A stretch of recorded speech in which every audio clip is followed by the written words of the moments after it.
Hi guys, welcome back to SL Life. This is our third lecture of Java project video series. आज के इस video में हम बात करने वाले हैं फ्रेम पे कलर्स कैसे ऐड करते हैं। आई होप आपने लास्ट वीडियो देखा होगा जिसमें हमने बात करी थी फ्रेम बनाते कैसे हैं, फ्रेम की पोजीशन कैसे सेट करते हैं, फ्रेम को डेस्कटॉप पे विजिबल कैसे करते हैं। आज हम फ्रेम को थोड़ा सा डेकोरेट करेंगे, फ्रेम पे कलर्स करेंगे, फ्रेम पे बटन्स ऐड करेंगे एंड मोस्ट इंपॉर्टेंटली हम इनहेरिटेंस यूज करके फ्रेम को इनहेरिट भी करेंगे। तो अगर आपने इनहेरिटेंस नहीं देखा है, अभी तक इनहेरिटेंस नहीं सीखी है, तो नीचे डिस्क्रिप्शन में लिंक है, इनहेरिटेंस का वीडियो देखिए, उस वीडियो को देखकर इस वीडियो को कंटिन्यू कीजिए। तो चलिए let's jump into the video और डिस्कशन करते हैं फ्रेम के कुछ एडिशनल फीचर्स के बारे में। चलिए तो अपने फ्रेम के डिस्कशन को अपन आगे बढ़ाते हैं। लास्ट लेक्चर में आपने फ्रेम बनाना सीख लिया, फ्रेम की पोजीशन सेट करना सीख लिया, फ्रेम को साइज भी दे दी, फ्रेम की विजिबिलिटी भी अपन ने ऑन कर दी। अब आगे बढ़ते हैं, रिकॉल करिए और मुझे बताइए जावा बाय डिफॉल्ट फ्रेम किस बैकग्राउंड कलर के साथ आपको देती है। जब आप ऐप रन करते हैं तो फ्रेम का बैकग्राउंड कलर जावा की तरफ से क्या होता है? वेरी गुड, जावा की तरफ से फ्रेम का बैकग्राउंड कलर होता है व्हाइट। और अपनी एप्लीकेशन को थोड़ा अट्रैक्टिव बनाने के लिए आप डेफिनेटली चाहेंगे कि आप ये कलर चेंज करें। अगर आपको फ्रेम का कलर या किसी भी कंपोनेंट का कलर बदलना है, ध्यान दीजिएगा, बता मैं आपको ये फ्रेम पे रहा हूं, लेकिन ये बात बटन लेबल सब पे एप्लीकेबल है। अगर आपको किसी भी कंपोनेंट का कलर बदलना है तो जावा आपको दो मेथड्स देती है। नाम से आप समझ पा रहे होंगे, पहला जो मेथड है जिसका नाम है सेट बैकग्राउंड, ये आपके लिए background colour of the component change करेगा। When I am saying background colour of the component, तो मेरा मतलब किसी भी कंपोनेंट से है, चाहे वो बटन का बैकग्राउंड कलर चेंज करना हो, फ्रेम का करना हो, टेक्स्ट फील्ड का करना हो, किसी का भी करना हो। और अगर आपको फॉन्ट का कलर बदलना है, टेक्स्ट का कलर बदलना है, तो कौन सा मेथड है? अगर आपको फॉन्ट का कलर या टेक्स्ट का कलर बदलना है तो कौन सा मेथड दिख रहा है आपको? तो मेथड है हमारे पास दूसरा जिसका नाम है सेट फोरग्राउंड। राइट, किसी का भी कलर अगर आपको बदलना है, पैनल का भी कलर बदलना है, किसी का भी बदलना है, जब मैं कह रहा हूं component, it means every other component जो आपके पास अवेलेबल है, चाहे वो फ्रेम हो, चाहे वो बटन हो, चाहे वो कुछ भी हो। अगर किसी कंपोनेंट का कलर आपको बदलना है तो आपके पास दो मेथड्स हैं। बैकग्राउंड कलर बदलना है तो सेट बैकग्राउंड, और फॉन्ट का कलर अगर आपको बदलना है तो सेट फोरग्राउंड। ये मेथड किस क्लास के हैं? स्लाइड में आपके सामने क्लास का नाम भी है। ये मेथड किस क्लास के हैं? वेरी गुड, ये मेथड कंपोनेंट क्लास के हैं। और क्या कंपोनेंट क्लास जीयूआई में सभी की इनडायरेक्ट या डायरेक्ट तौर पे बेस क्लास है? यस, गौर से देखिए इनहेरिटेंस हायरार्की को, कंपोनेंट सभी की बेस क्लास है। तो दिमाग लगाइए, अगर कोई मेथड कंपोनेंट के पास है, जैसे कि मैंने कहा सेट बैकग्राउंड कंपोनेंट का मेथड है, तो ये जो सेट बैकग्राउंड मेथड है, ये मेथड इन सब कंपोनेंट्स के पास होगा, इन सब क्लासेस के पास होगा। राइट, आप सेट बैकग्राउंड पैनल पे भी यूज कर सकते हैं, आप सेट बैकग्राउंड कैनवस पे भी यूज कर सकते हैं, लेबल पे भी यूज कर सकते हैं, बटन पे भी यूज कर सकते हैं। every component can call this method and get its background changed. ठीक है, same is the story with set foreground. अब बात आती है ये मेथड पैरामीटर में आपसे क्या लेता है। तो अनफॉर्चुनेटली ये मेथड पैरामीटर में आपसे डायरेक्ट कलर का नाम एज अ स्ट्रिंग नहीं लेगा। आप ये नहीं सोच सकते कि अगर मुझे रेड कलर चाहिए तो मैं सेट बैकग्राउंड को डबल कोट में रेड दे दूं, क्या ये मेरे फ्रेम का कलर रेड कर देगा ऐसे रेड लिखने पे? नहीं करेगा। अगर आप इस तरह से देंगे तो कोड जनरेट कर देगा सिंटेक्स एरर। अगर आप ध्यान से देखें तो इसका पैरामीटर क्या दिख रहा है आपको? इसका पैरामीटर कलर क्लास का ऑब्जेक्ट है। सवाल आता है ये कलर कौन है? ये कलर भी java.awt पैकेज में अवेलेबल एक क्लास है। हालांकि आपको इनहेरिटेंस चेन में ये क्लास नहीं दिखेगी क्योंकि ये कोई कंपोनेंट नहीं है। सो डोंट थिंक कि हर क्लास जो java.awt में है वो कंपोनेंट की डिराइव होगी। There are supporting classes also जो कंपोनेंट की डिराइव नहीं है, बट आप उन्हें यूज करते हैं। कलर उनमें से एक है। क्या रोल है कलर क्लास का? कलर क्लास का रोल है कलर्स को रिप्रेजेंट करना। तो अब जब भी आपको जावा में कलर चेंज करना है, आपको सेट बैकग्राउंड को कलर क्लास का पास करना पड़ेगा ऑब्जेक्ट। तो कलर का ऑब्जेक्ट बनाना पड़ेगा, ऑफ कोर्स कलर का ऑब्जेक्ट आपको बनाना पड़ेगा। कलर का ऑब्जेक्ट बनाने के लिए क्या करना पड़ेगा? वही करना पड़ेगा जो आप किसी भी क्लास का ऑब्जेक्ट बनाने के लिए करते हैं। क्या? न्यू कीवर्ड का यूज करना पड़ेगा। तो कलर क्लास का ऑब्जेक्ट हो जाएगा क्रिएट। ओके, जब ऑब्जेक्ट क्रिएट होता है तो जावा में कौन सा मेथड कॉल होता है? जब ऑब्जेक्ट क्रिएट होता है तो जावा में कौन सा मेथड कॉल होता है? जब ऑब्जेक्ट क्रिएट होता है तो जावा में कॉल होता है कंस्ट्रक्टर। तो कलर क्लास के पास भी आपको एक कंस्ट्रक्टर मिलेगा।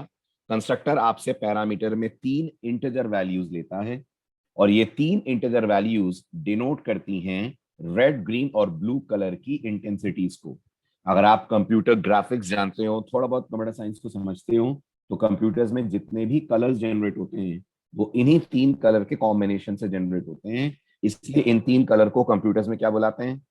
इन तीन कलर्स को कंप्यूटर्स में बुलाते हैं primaries. They are primary colours used in every colour generated in your computer system और इन योर मोबाइल। कोई भी एप्लीकेशन किसी भी कलर को जनरेट करती है तो इन तीन प्राइमरी कलर्स के कॉम्बिनेशन से जनरेट करती है, which are red, green and blue. अब यहाँ इंटीजर का मतलब है आप यहाँ पर एक न्यूमेरिक वैल्यू पास करेंगे और ये न्यूमेरिक वैल्यू किस रेंज में होनी चाहिए? तो जवाब है ये न्यूमेरिक वैल्यू होनी चाहिए with in the range of 0 to 255। ये कलर्स की रेंज होती है, यानी जो मिनिमम इंटीजर आप पास कर सकते हैं वो 0 है, जो मैक्सिमम इंटीजर आप पास कर सकते हैं वो 255 है।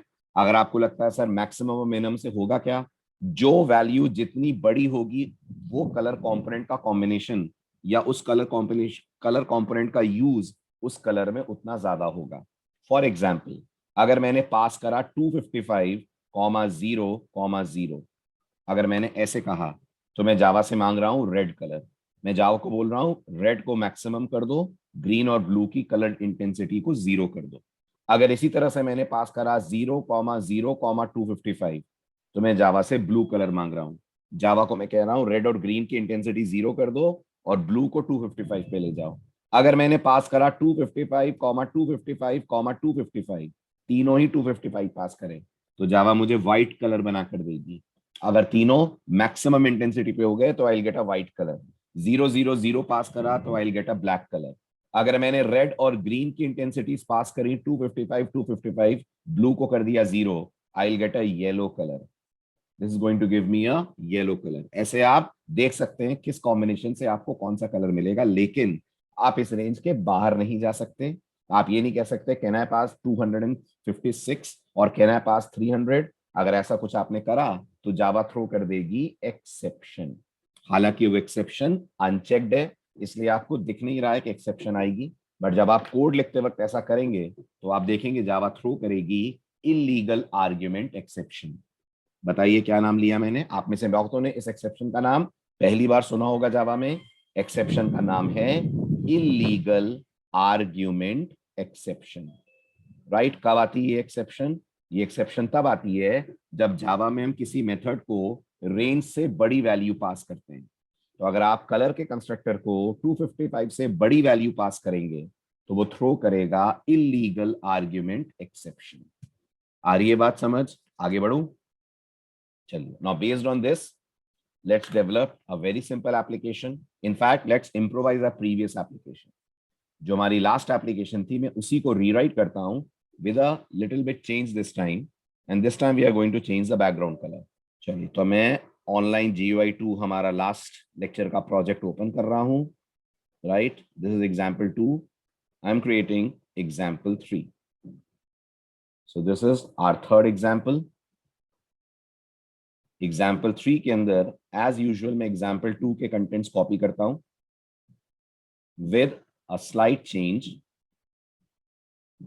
ठीक है, एज यू ऑल नो, अगर मैं इस कोड को रन करूंगा आई get a frame with a white background. I want a frame with a yellow background. मैं चाहता हूं मुझे येलो कलर का फ्रेम मिले।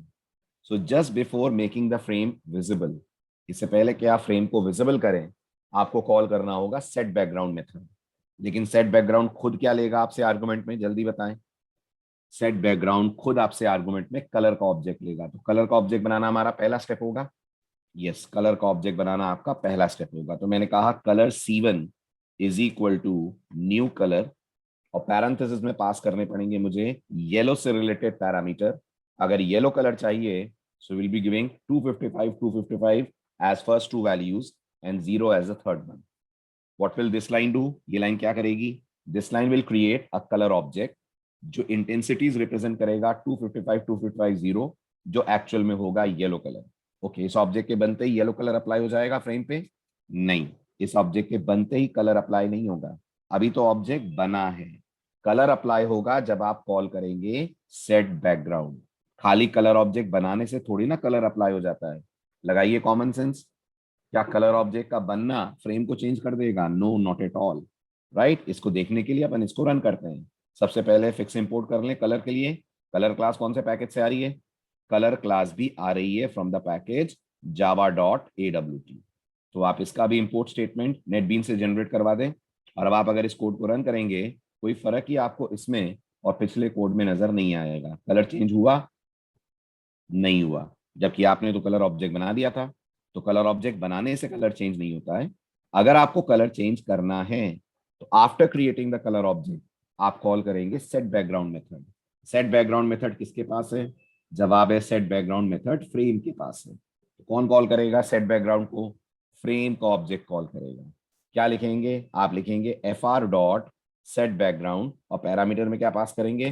पैरामीटर में पास करेंगे आप C1 जो आपके बैकग्राउंड कलर के रेफरेंस का नाम है। अब कलर चेंज हो जाएगा? यस, अब डेफिनेटली कलर चेंज हो जाएगा। जैसे ही आप रन करेंगे you will get a frame coloured with yellow background. Got the point? आया कलर चेंज करना आपको? ठीक है। अब ये भी देख लीजिए कि अगर आप रेंज के बाहर जाते हैं तो क्या होता है।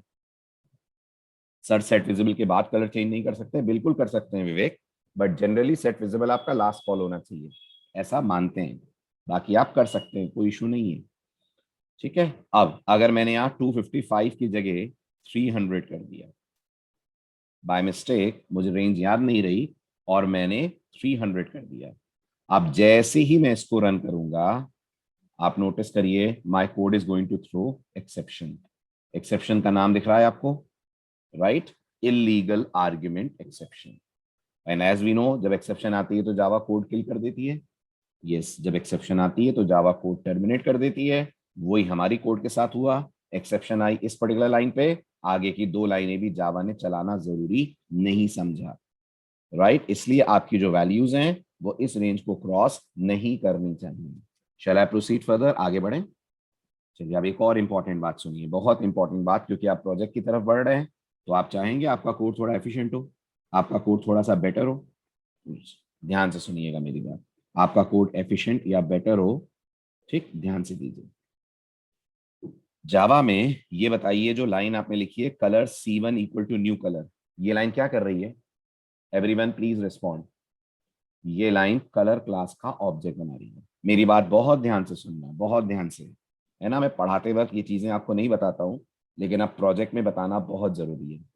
क्या इस कलर ऑब्जेक्ट का आपके प्रोग्राम में सिर्फ एक ही यूज हो रहा है कि ये फ्रेम का बैकग्राउंड कलर चेंज कर रहा है? बताइए। यस, इस कलर ऑब्जेक्ट का सिर्फ एक ही यूज है कि ये फ्रेम का बैकग्राउंड कलर चेंज कर रहा है।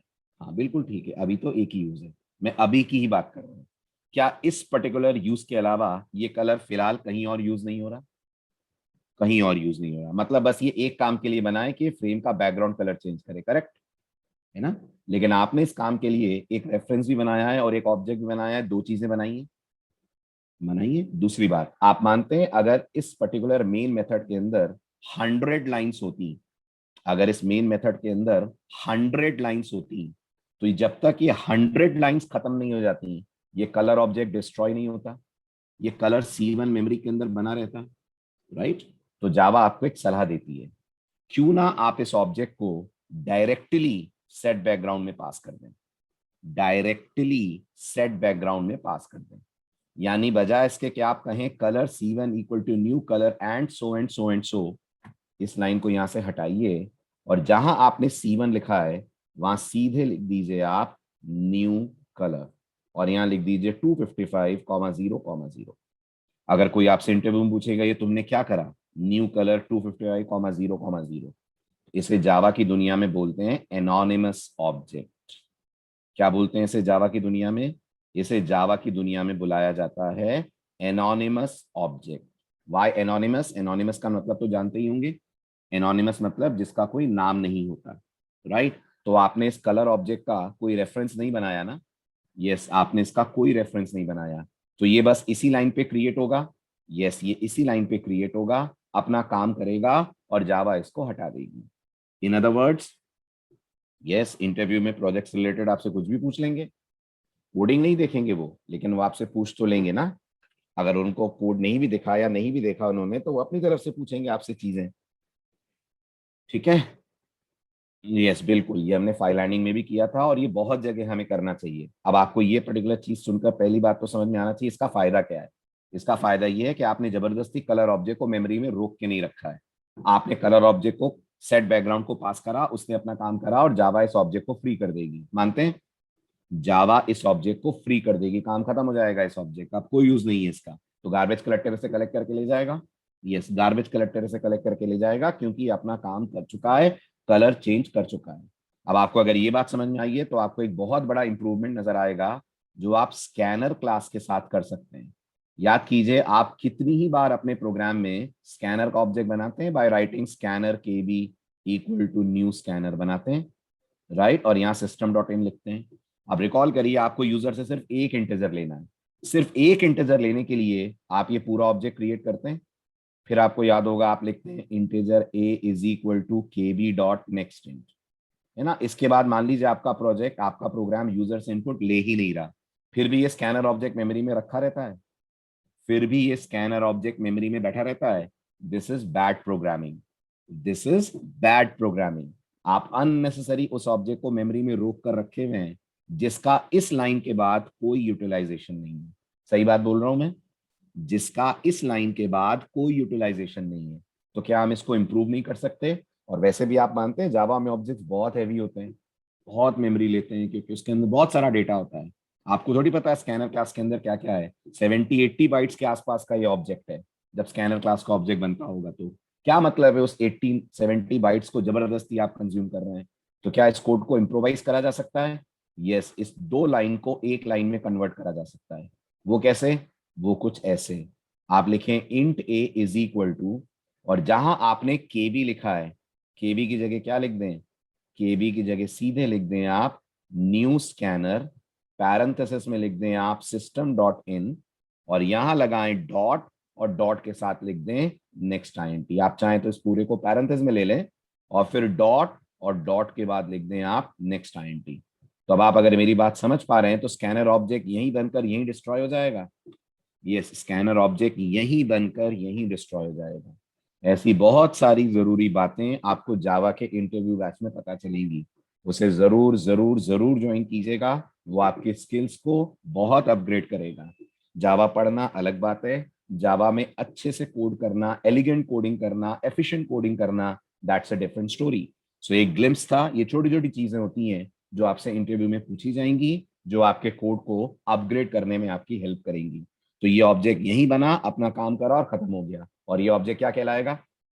ये ऑब्जेक्ट कहलाएगा एनोनिमस ऑब्जेक्ट। आई बात समझ? ये कहलाएगा अपने आप में एनोनिमस ऑब्जेक्ट। एक स्टूडेंट को इससे फर्क नहीं पड़ता है, लेकिन एक प्रोफेशनल को बहुत फर्क पड़ता है जब अपने कोड में इस तरीके से मेमोरी कंजम्पशंस को बचा लेता है। तो आप स्कैनर यहीं फ्री हो जाएगी काम खत्म करके। यस, स्कैनर यहीं फ्री हो जाएगी। हाँ, अगर आपको लग रहा है सर मान लीजिए मुझे इंटीजर स्ट्रिंग फ्लोट सब लेने होते, तब ये गलत प्रैक्टिस है। सुना आपने ध्यान से? तब ये गलत प्रैक्टिस है। तब सही प्रैक्टिस आपकी ये है। क्यों तब ये गलत प्रैक्टिस क्यों है? तब ये गलत प्रैक्टिस इसलिए है कि अगर आप 3 बार न्यू स्कैनर लिखेंगे तो आप सोचिए जावा को 3 बार स्कैनर का ऑब्जेक्ट बनाना पड़ेगा और 3 बार गार्बेज कलेक्टर को आकर उसे कलेक्ट करना पड़ेगा। तो ये तभी प्रैक्टिस ली जानी चाहिए जब ऑब्जेक्ट कितनी बार यूज हो रहा हो? जब ऑब्जेक्ट यूज एक बार हो रहा हो। अगर वो ऑब्जेक्ट एक बार यूज हो रहा है, गो फॉर दिस। अगर वो मल्टीपल टाइम यूज हो रहा है, आपका पुराना स्टाइल ही बेटर था कि आप ऑब्जेक्ट को एक नाम देते और उसके थ्रू फिर उसको आप यूज करते। आ रही है बात समझ? Yes yes yes. लेकिन प्रीवियस वाले में कब करेगा प्रदीप? जब मेरा प्रोग्राम एंड होगा तब ना। आप सोचो, अगर ये कोड मैंने मेन के अंदर लिखा है और मेन के अंदर 1000 लाइन है, तो 1000 लाइनों के चलने तक केबी पॉइंट करता रहेगा कि नहीं स्कैनर के ऑब्जेक्ट को? करता रहेगा। तो जब तक केबी का स्कैनर ऑब्जेक्ट से डिस्कनेक्शन नहीं होगा, तब तक गार्बेज कलेक्टर तो करेगा ही नहीं ना स्कैनर ऑब्जेक्ट को कलेक्ट, है ना। लेकिन मेरे सेकंड वाले कोड में क्या होगा? इसी लाइन पे सब कुछ हो जाएगा। मानते हैं? सारी दुनिया स्कैनर की यहीं बंद होगी और यहीं क्रिएट होगी। उल्टा बोल दिया मैंने, यहीं क्रिएट होगी यहीं बंद हो जाएगी। यहीं स्कैनर बनेगा, अपना काम करेगा और काम खत्म करके जावा उसे फ्री कर देगी। यस, काम खत्म करके जावा उसे तुरंत की तुरंत फ्री कर देगी। तो एक नया वर्ड सीखा आज आप लोगों ने। कौन सा नया वर्ड सीखा? आज आपने नया वर्ड सीखा anonymous objects. What are anonymous object? Anonymous objects वो ऑब्जेक्ट्स होते हैं जो सिर्फ सिंगल टाइम यूज किए जाते हैं, उसके बाद उनका कोई यूज ही नहीं होता। तो कोई मतलब नहीं है कि आप उन्हें एक रेफरेंस में रखें और जबरदस्ती उस रेफरेंस को पूरे प्रोग्राम तक मेमोरी में बचा के रखें। वहीं का वहीं ऑब्जेक्ट बनाइए, काम खत्म करिए, ताकि जावा के लिए भी मेमोरी रिलीज हो जाए। फिर हम क्लास को भी एनोनिमस बना सकते हैं। यस प्रदीप, हम क्लास को भी एनोनिमस बनाते हैं, वो भी आप आगे देखिएगा। फिलहाल चलें आगे। आ गया समझ? चलिए अब आइए एक और इंपॉर्टेंट बात पे। हाँ विवेक, स्कैनर के पास क्लोज भी है, वो आपको ऑनलाइन प्लेटफॉर्म्स पे यूज करना पड़ता है ताकि आप उस रिसोर्स को फ्री कर पाए जिससे स्कैनर कनेक्टेड है। बट हमें तो पूरा स्कैनर ही हटा देना है ना, इसलिए हमने एनोनिमस ऑब्जेक्ट बनाया। जनरली आप ये तब यूज करते हैं जब स्कैनर को फाइल से कनेक्ट कर रहे हैं आप। चलिए अब आगे की बात सुनिए बहुत ध्यान से। ये बताइए, ये जो लाइन आपने लिखी है न्यू कलर 255,0,0, ये लाइन से रेड कलर बन रहा है। जी हाँ, ये लाइन से रेड कलर क्रिएट हो रहा है ना। अगर मैं इसको रन करूंगा I will get a red background. Yes, I will get a red background. अब जावा की आपको एक एडवाइस है। जावा का कहना है, जावा ने खुद अपनी तरफ से कलर क्लास के 13 ऑब्जेक्ट्स बना के रखे हुए हैं। कितने ऑब्जेक्ट बनाए जावा ने? जावा ने 13 ऑब्जेक्ट्स बना के रखे हुए हैं। और अगर आपको लग रहा है सर जावा ऑब्जेक्ट भी बना के रखती है क्या, तो आपको बिल्कुल चौंकने की जरूरत नहीं है। याद कीजिए सिस्टम डॉट आउट। ये आउट कौन है? क्या ये जावा का प्री डिफाइंड ऑब्जेक्ट रेफरेंस नहीं है? आप बताइए। जब आप लिखते हैं सिस्टम डॉट इन, अब आप तो जावा में प्रोजेक्ट कर रहे हैं, इतनी मेच्योरिटी आनी चाहिए आपके अंदर कि आप समझें कि इन भी तो एक प्री डिफाइंड ऑब्जेक्ट रेफरेंस है। तो जैसे जावा ने आपको आउट बना के दिया है, जावा ने दिया है कि आप आउट बनाते हैं, जावा ने दिया है। जावा ने आउट को कनेक्ट करा हुआ है कंसोल से, जावा ने इन को कनेक्ट करा हुआ है कीबोर्ड से, करा हुआ है। इन कीबोर्ड से कनेक्टेड है, आउट कंसोल से कनेक्टेड है। तो जैसे जावा आपको आउट देती है, जैसे जावा आपको इन देती है, ऐसे जावा आपको कलर क्लास के कुछ ऑब्जेक्ट्स बनाकर अपनी तरफ से देती है। याद रखिएगा, बहुत सारे नहीं, कुछ। और ये कुछ की संख्या कितनी है? ये कुछ की संख्या 13 है। ओके, इन कलर ऑब्जेक्ट्स के क्या नाम है? जैसे आउट और इन है, ऐसे कलर ऑब्जेक्ट के नाम कलर के नामों पे रखे गए। फॉर एग्जाम्पल ये जो आप कर रहे हैं ना, ये कौन सा कलर आप बना रहे हैं?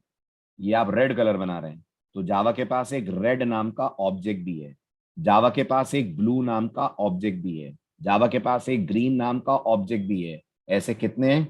ऐसे टोटल 13 ऑब्जेक्ट्स हैं। मैं आपको अभी उन सब के नामों की लिस्ट दिखाऊंगा। ठीक है, अब सवाल आता है, तो हम यहाँ पे डायरेक्ट रेड बोल सकते हैं क्या, अगर जावा के पास ये रेड नाम का ऑब्जेक्ट है? नहीं, आप डायरेक्ट रेड नहीं बोल सकते हैं। जैसे मुझे बताइए, आउट सिस्टम क्लास के अंदर है क्या? आउट सिस्टम क्लास के अंदर है? तो आपको याद आएगा, हाँ आउट सिस्टम के अंदर है। तभी तो हम बोलते हैं ना सिस्टम डॉट आउट बोलते हैं, राइट। क्या पाई मैथ के अंदर है? क्या पाई मैथ के अंदर है? हाँ, तभी तो हम बोलते हैं ना मैथ डॉट पाई बोलते हैं। ये सारे के सारे कलर क्लास के अंदर स्टैटिक मोड में डिक्लेयर्ड है। दोनों बातें सुनिए आपने बहुत ध्यान से। ये किस क्लास के अंदर डिक्लेयर्ड है? ये कलर क्लास के अंदर डिक्लेयर्ड है। और किस मोड में डिक्लेयर्ड है? पब्लिक स्टैटिक मोड में डिक्लेयर्ड है। इन सबको जावा ने क्या कर रखा है? इन सबको जावा ने पब्लिक स्टैटिक कर रखा है। पब्लिक कर रखा है मतलब हम इन्हें क्लास के बाहर से एक्सेस कर सकते हैं। जी हाँ, पब्लिक कर रखा है मतलब आप इन्हें क्लास के बाहर से एक्सेस कर सकते हैं। और अगर ये स्टैटिक है तो इसका मतलब कलर के नाम से एक्सेस कर लेंगे।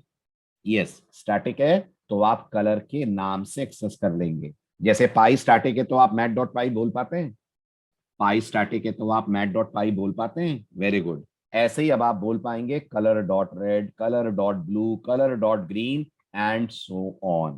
अगर आपको लग रहा है पूरी लिस्ट 13 कलर्स की, तो पूरी लिस्ट 13 कलर की स्लाइड में अवेलेबल है। पढ़िए आप ध्यान से। These are the pre defined colour objects जो कलर क्लास के अंदर जावा ने आपको बनाकर दिए हैं। सबके आगे कलर डॉट क्यों लगा हुआ है? सबके आगे कलर डॉट इसलिए लगा है क्योंकि वो कलर में रहते हैं, राइट। और इनकी डेटा टाइप क्या है? ये किस टाइप के ऑब्जेक्ट हैं? स्ट्रिंग टाइप के? नहीं, कलर टाइप के। तो ये भी आपके साथ पहली बार हो रहा है जावा में। जी हाँ, ये भी आपके साथ जावा में पहली बार हो रहा है कि किसी क्लास के अंदर उसी क्लास के स्टैटिक ऑब्जेक्ट्स बनाकर जावा ने आपको दिए हैं, राइट। तो कलर क्लास में ही कलर क्लास के स्टैटिक ऑब्जेक्ट्स हैं। अगर जरा भी आपको डाउट हो रहा है तो मैं आपको इनका सोर्स कोड दिखा देता हूं, ताकि ये क्यूरियोसिटी, ये डाउट आपका दूर हो जाए, अगर हो रहा है तो। वैसे तो होना नहीं चाहिए, इट्स नो बिग डील। आप पहली बार देख रहे हैं, बट जावा में बहुत कॉमन चीज है। ठीक है। सो कलर डॉट आप यहाँ पे लिख सकते हैं रेड। अब अगर आपको लग रहा है सर इसकी कोडिंग, तो आप इसको सेलेक्ट कीजिए, राइट क्लिक करिए, नेविगेट और गो टू सोर्स करिए। जैसे ही आप कलर क्लास में आएंगे, चेक करिए आपको यहाँ कलर के बने बनाए ऑब्जेक्ट्स नजर आएंगे। इनमें ढूंढिए, रेड दिख रहा है कहीं? ये रहा रेड, राइट। हालांकि यहाँ ये जो आपके सामने सोर्स कोड है पूरा नहीं है, इसलिए आपको यहाँ सिर्फ रेफरेंस का डिक्लेरेशन दिख रहा है। एक्चुअल में यहाँ न्यू करके, कलर करके 25500 ऐसे करके जावा ने इस पूरे कोड को लिखा हुआ है। आ रही है बात समझ? फाइनल इसलिए कि आप उसे चेंज ना कर पाए। फाइनल का क्या यूज होता है जावा में सतीश? बोलिए बोलिए जल्दी, what is the use of final keyword in Java? अगर हमें किसी चीज को कांस्टेंट करना है तो जावा में फाइनल कर देते हैं। तो जावा नहीं चाहती कि आप वो रेड कलर का कॉम्बिनेशन या रेड कलर का कलर इंटेंसिटी चेंज करें। आ रहा है समझ? एक बार फाइनल कर दिया तो आप चेंज नहीं कर पाएंगे ना। जैसे पाई को चेंज कर सकते हैं क्या अपन? नहीं कर सकते हैं। क्यों नहीं कर सकते हैं? क्योंकि पाई भी फाइनल है। समझ आया? ये पॉइंट क्लियर हुआ? रेड और रेड में कोई डिफरेंस नहीं है, सिर्फ आपकी सिंप्लिसिटी के लिए उन्होंने दिया है। एक छोटा वाला रेड है, एक बड़ा वाला रेड है, आप दोनों ही यूज कर सकते हैं। तो ऐसे देखे तो 26 ऑब्जेक्ट हुए। हाँ, ऐसे देखे तो 26 हुए क्योंकि वो स्मॉल और अपर दोनों में है। बट यूनिक देखे तो 13 ही है ना। हमारे लिए तो 13 कलर्स ही हुए ना। दोनों रेड रेडी तो हुए। ठीक है, चलें आगे। कलर चेंज करने के तीनों तरीके समझ आ गए। पहला तरीका, नेम्ड ऑब्जेक्ट बना के कलर चेंज करो। दूसरा तरीका, एनोनिमस ऑब्जेक्ट बना के डायरेक्ट पास कर दो। और तीसरा तरीका क्या है? जल्दी जल्दी बोलिए, तीसरा तरीका क्या है? तीसरा तरीका है आप सीधे पास कर दें कलर डॉट रेड। आ रही है बात समझ? राजकुमार, मैं आपका क्वेश्चन नहीं समझा, अनम्यूट कर रहा हूं मैं आपको, प्लीज पूछें क्या पूछना चाह रहे हैं। जी राजकुमार बोलें। सर हम कलर डॉट रेड की जगह 255,0,0 भी लिख सकते हैं ना? नहीं बेटा, नहीं लिख सकते हैं। 255,0,0,0 पहली बात तो कितने आर्गुमेंट हो गए राजकुमार? सर 3 तीन आर्गुमेंट हो गए। और वो तीनों किस टाइप के हो गए? Integer type integer. के हो गए। और सेट हाँ बैकग्राउंड को किस टाइप का आर्गुमेंट चाहिए? कलर टाइप का सर, आर्गुमेंट। कलर टैब का। तो आप नहीं लिख सकते। आप न्यू कलर 255,0,0 लिख सकते हैं, सीधे 255,0,0 नहीं लिख सकते। ओके। ठीक है, या फिर चलें कलर आगे। डॉट रेड लिख दो। या फिर कलर डॉट रेड लिख दो अगर आपको रेड ही चाहिए। बट आपको लगता है सर ओके। ये वाला रेड नहीं चाहिए, मुझे अपनी तरफ से रेड में शेड्स चाहिए, थोड़ा सा लाइट रेड होना चाहिए, वो सब करना है तो फिर आप अपने खुद के कलर्स बना सकते हैं, जैसा अपन ने सीखा डायरेक्ट न्यू कलर में इंटेंसिटी पास करके। Okay sir, thank you sir. Welcome बेटा। चलें आगे। डन, कलरिंग आ गई। ठीक है, हालांकि इतनी टेंशन लेने की आपको जरूरत नहीं है। क्यों नहीं है इतनी टेंशन लेने की जरूरत? क्योंकि जब आप ड्रैग एंड ड्रॉप करेंगे तो कलर अपने आप आपके सामने स्विंग टेक्नोलॉजी के थ्रू ओपन हो जाएगा और आप उसमें से कलर चूज करके अप्लाई कर देंगे। लेकिन पता होना चाहिए आप जो भी ड्रैग एंड ड्रॉप से करेंगे अंदर उसका ऐसा ही कोड जावा जनरेट करेगी। आ रही है बात समझ? ठीक है, चलिए, तो ये हुई बात कलर की। अब आते हैं नेक्स्ट इंपॉर्टेंट पार्ट पे। याद कीजिए अपना पिछला लेक्चर।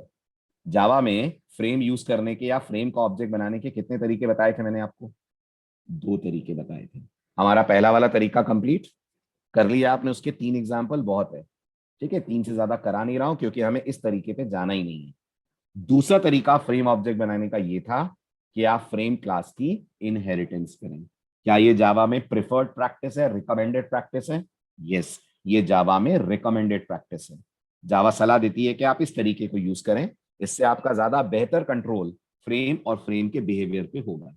तो अब हम पढ़ने जा रहे हैं फ्रेम क्लास को इनहेरिट करके अपना कोड कैसे बनाएं। प्लीज ध्यान से सुनिएगा, यही हमारा प्रोजेक्ट बनाने का पहला स्टेप होने जा रहा है। ऐसे ही आप प्रोजेक्ट में फ्रेम क्लासेस बनाएंगे। ठीक है, तो सुनिए ध्यान से, स्लाइड क्या कह रही है। स्लाइड कह रही है कि जो सबसे ज्यादा रिकमेंडेड तरीका है वो है कि आप कलर क्लास को इनहेरिट करें अपनी खुद की क्लास में। कैसे करते हैं जावा में इनहेरिटेंस? कोई कीवर्ड यूवर्ड लगाना पड़ता है क्या? यस, जावा में इनहेरिटेंस करनी है तो आपको कीवर्ड लगाना पड़ता है। कौन सा कीवर्ड? X tends keyword. तो आपका पहला स्टेप होगा कि आप अपने प्रोग्राम के अंदर एक क्लास बनाएं जो कलर क्लास को करेगी एक्सटेंड। मतलब अब से हमारे प्रोग्राम में 2 क्लास रहेंगी। यस, अब से हमारे प्रोग्राम में 2 क्लास रहेंगी। और मैंने जावा पढ़ाते वक्त भी आपको ऐसे ही करवाया है कोड, अगर आप याद करें, एक एंटिटी क्लास और एक ड्राइवर क्लास। ऐसा ही अब होने जा रहा है। एक हमारी रहेगी ड्राइवर क्लास, एक हमारी रहेगी एंटिटी क्लास। बस फर्क ये होगा कि जो हमारी ड्राइवर क्लास है, जिसे हम मेन क्लास बोलेंगे, उसमें अब हम फ्रेम का ऑब्जेक्ट नहीं बनाएंगे। तो फ्रेम का नहीं बनाएंगे तो किसका ऑब्जेक्ट बनाएंगे? अपनी उस क्लास का ऑब्जेक्ट बनाएंगे जो फ्रेम की चाइल्ड बनाई है हमने। सुना आपने ध्यान से? तो हम एक क्लास बनाएंगे जो फ्रेम की चाइल्ड क्लास होगी, और हम मेन में अपनी चाइल्ड क्लास का ऑब्जेक्ट बनाएंगे। तो अगर मैं मान लूं मैंने चाइल्ड क्लास का नाम रखा है माई फ्रेम, तो अब मेन के अंदर माई फ्रेम का ऑब्जेक्ट बनेगा। यस, अब मेन के अंदर माई फ्रेम क्लास का ऑब्जेक्ट क्रिएट करा जाएगा। ओके, एक बात समझ में आ गई। दूसरी बात जो हमें करनी है, हमने अभी तक जितने भी एग्जाम्पल करे, 3 एग्जाम्पल्स करे, आप तीनों में गौर से देखिए। हमने फ्रेम बनाने के बाद ये जो फ्रेम को साइज देना है, टाइटल देना है, लोकेशन देना है, ये सब मेन में करा है। जल्दी जल्दी बोलिए। फ्रेम को साइज आपने मेन में दी, यस और नो? यस। फ्रेम को लोकेशन आप मेन में बैठकर दे रहे हैं, फ्रेम का टाइटल आप मेन में बैठकर सेट कर रहे हैं, और आज क्या करा आपने अभी थोड़ी देर पहले? फ्रेम का कलर भी आपने मेन में बैठकर चेंज करा। राइट, ये सब एक बार की जाने वाली एक्टिविटीज है नॉर्मली। सोचिए, साइज एक ही बार देंगे ना, लोकेशन एक ही बार देंगे ना, तो ये जो एक बार की जाने वाली एक्टिविटीज हैं, ये सब आपको शिफ्ट कर देनी चाहिए अपने क्लास के किसके अंदर? अपने क्लास के कंस्ट्रक्टर के अंदर। राइट, और ये कोड कहलाता क्या है जावा में? ये जो साइज दे रहा है, लोकेशन दे रहा है, टाइटल दे रहा है, कलर दे रहा है, ये सब जावा में कहलाता है इंफ्रास्ट्रक्चर कोड। क्या कहलाता है ये? इंफ्रास्ट्रक्चर कोड कहलाता है। इंफ्रास्ट्रक्चर मतलब आपका यूआई डेकोरेट करना है। इससे आप यूआई डेकोरेट कर रहे हैं ना, इससे आप अपने फ्रेम की सुंदरता बढ़ा रहे हैं ना। कितनी बार सुंदरता बढ़ाएंगे? हर 2 मिनट में बढ़ाएंगे? हर 2 सेकंड में बढ़ाएंगे? नहीं, आप एक बार ये चीजें सेट करेंगे और फिर आपके कोड में ये हमेशा के लिए हो जाएंगी। तो अगर आप अपने फ्रेम का इंफ्रास्ट्रक्चर कोड लिखते हैं, तो आपको मेन में नहीं लिखना चाहिए। वो कहाँ चले जाना चाहिए? वो चले जाना चाहिए कंस्ट्रक्टर की बॉडी के अंदर। समझ आया? ये प्रोजेक्ट में एक और इंपॉर्टेंट बात है जो आपको याद रखनी है। हम कभी भी मेन में ये कलर सेट करना, टाइटल, साइज, ये सब नहीं करते। ये सारी चीजें हम लोग करते हैं फ्रेम के कंस्ट्रक्टर के अंदर।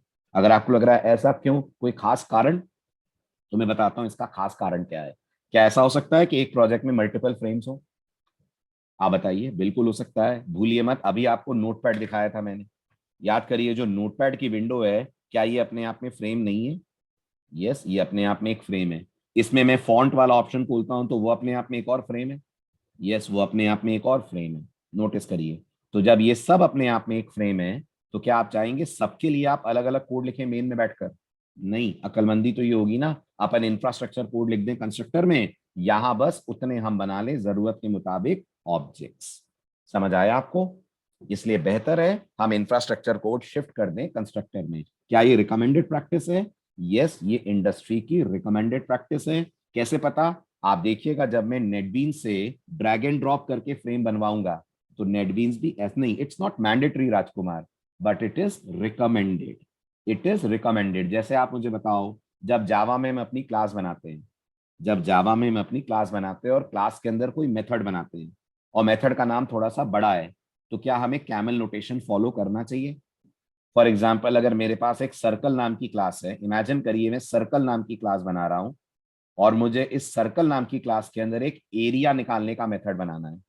तो जावा में मैंने उस मेथड का नाम अपनी तरफ से दिया कैलकुलेट एरिया। आप बताइए, अगर मैं इसका नाम ऐसे देता हूं कैलकुलेट एरिया पूरा अपर केस में, तो क्या जावा एरर देगी? आप बताइए। नहीं देगी। जावा को क्या दिक्कत है? जावा के लिए वैलिड है ये नाम। लेकिन आप बताइए, क्या ऐसा करना चाहिए हमें? नहीं करना चाहिए। What is the recommended practice? अगर आप सी पढ़ रहे होते, अगर आप सी में होते इस वक्त, तो मैं आपको बोलता इस पूरे का नाम लोअर केस में कन्वर्ट करो, और कैलकुलेट और एरिया के बीच में क्या लगाओ? अंडरस्कोर लगाओ। अगर आप पाइथन पढ़ रहे होते तो भी मैं यही कहता कि आप इस पूरे का नाम लोअर केस में कन्वर्ट करो और बीच में अंडरस्कोर लगाओ। राइट, जैसे सी और पाइथन अंडरस्कोर का भरपूर यूज करती हैं। राइट, इसी तरह से जावा भरपूर यूज करती है कैमल नोटेशन का। तो बेटर था ना कि ये नाम ऐसे ना देकर ऐसे दिया जाता, कैलकुलेट फॉलोड बाय एरिया। इससे क्या हो जाएगा? प्रोग्राम की स्पीड बढ़ जाएगी? नहीं। क्या प्रोग्राम इस कारण से ज्यादा एफिशिएंट हो जाएगा? नहीं। इस कारण से आपका प्रोग्राम ज्यादा रीडेबल हो जाएगा। कल को आप कंपनी लेवल पे कोडिंग करेंगे और आपके टीममेट्स आपके प्रोजेक्ट में आपके साथ होंगे, तो किसी दूसरे के लिए आपके कोड को समझ पाना, मेंटेन कर पाना दिक्कत नहीं होगी, क्योंकि आप जो कर रहे हैं वो उसे भी पता है कि जावा में कैमल नोटेशन सही तरीका है। इसी तरह से कल को आप जीयूआई का कोड लिखते हैं और जो कोड आप लिखते हैं कल को कोई दूसरा डेवलपर उस कोड को मेंटेन करता है, इम्प्रोवाइज करता है, और उसे लगता है मुझे फ्रेम की साइज चेंज करनी है, तो वो कभी मेन में जाकर वो कोड नहीं ढूंढेगा जो साइज चेंज करने का है। उसे पता होगा कि आपने बेस्ट प्रैक्टिस फॉलो की है, तो वो कहाँ जाएगा साइज का कोड ढूंढने के लिए? वो हमेशा जाएगा कंस्ट्रक्टर के अंदर, क्योंकि उसने भी ये पढ़ा है जहां भी उसने जावा सीखी होगी कि इंफ्रास्ट्रक्चर कोड कंस्ट्रक्टर की बॉडी में डालना चाहिए, राइट? इसलिए मैंने कहा था ना कि इस प्रोजेक्ट में हम क्या सीखेंगे, हम सिर्फ कोडिंग नहीं सीखेंगे, हम कोडिंग बेस्ट प्रैक्टिसेस सीखेंगे। प्रोजेक्ट बनाना is a different thing, guidelines को फॉलो करते हुए बनाना it is a different thing. चलें आगे। ओके, तो अब आते हैं हम अपने सेकंड अप्रोच पे। चलिए, सेकंड अप्रोच के लिए I am going for example 4। So this is Java class. ठीक है, ये एग्जाम्पल 4 तो हमारी मेन क्लास होगी जिसमें रहेगा पब्लिक स्टैटिक वॉइड मेन। लेकिन जैसा मैंने आपसे कहा, एग्जाम्पल 4 ऑनवर्ड्स अब फ्रेम का ऑब्जेक्ट नहीं बनेगा, तो अब किसका ऑब्जेक्ट बनेगा? अब ऑब्जेक्ट बनेगा एक ऐसी क्लास का जो फ्रेम को करेगी इनहेरिट, राइट? वो क्लास हम यही बना सकते हैं। जी हाँ, अभी तो मैं यही बना रहा हूं, लेकिन वैसे सोचिए तो उसको अलग डॉट डॉट जावा में बनना चाहिए, ये भी मैंने आपको बताया था। तो प्रोजेक्ट में हम ऐसा ही करेंगे, बट अभी यही बना लेते हैं ताकि आपको दोनों क्लासेस सामने दिखें, अच्छे से आप उनके बीच का इंटरकनेक्टिविटी समझ पाए। इसलिए बस मैं इनको एक ही डॉट जावा फाइल में बना रहा हूं। बाकी रिकमेंडेड प्रैक्टिस वही है जो मैंने आपको कोड जावा में बताई थी कि अगर आपके पास 4 क्लासेस हैं, इट्स बेटर आप चारों को अलग अलग डॉट जावा फाइल में रखें। ठीक है, तो मैंने यहां पर क्लास बनाई माई फ्रेम के नाम से। सो this is my frame class. कैसे बताएंगे जावा को कि इसे फ्रेम क्लास की चाइल्ड बनाना है? तो जावा कहती है अगर आपको इनहेरिटेंस करनी है तो आप बोल दीजिए एक्सटेंड्स फ्रेम। ऐसा करते ही आपकी क्लास फ्रेम की चाइल्ड बन जाएगी। यस, ऐसा करते ही आपकी क्लास फ्रेम की चाइल्ड क्लास बन जाएगी। अब ये जो कोड आपने लिख रखा है, जिसे मैं बार बार कह रहा हूं, ये कौन सा कोड है? ये इंफ्रास्ट्रक्चर कोड है। ये पूरा कोड अब शिफ्ट हो जाएगा कंस्ट्रक्टर की बॉडी के अंदर। तो फिर यहाँ एक कंस्ट्रक्टर भी बनेगा।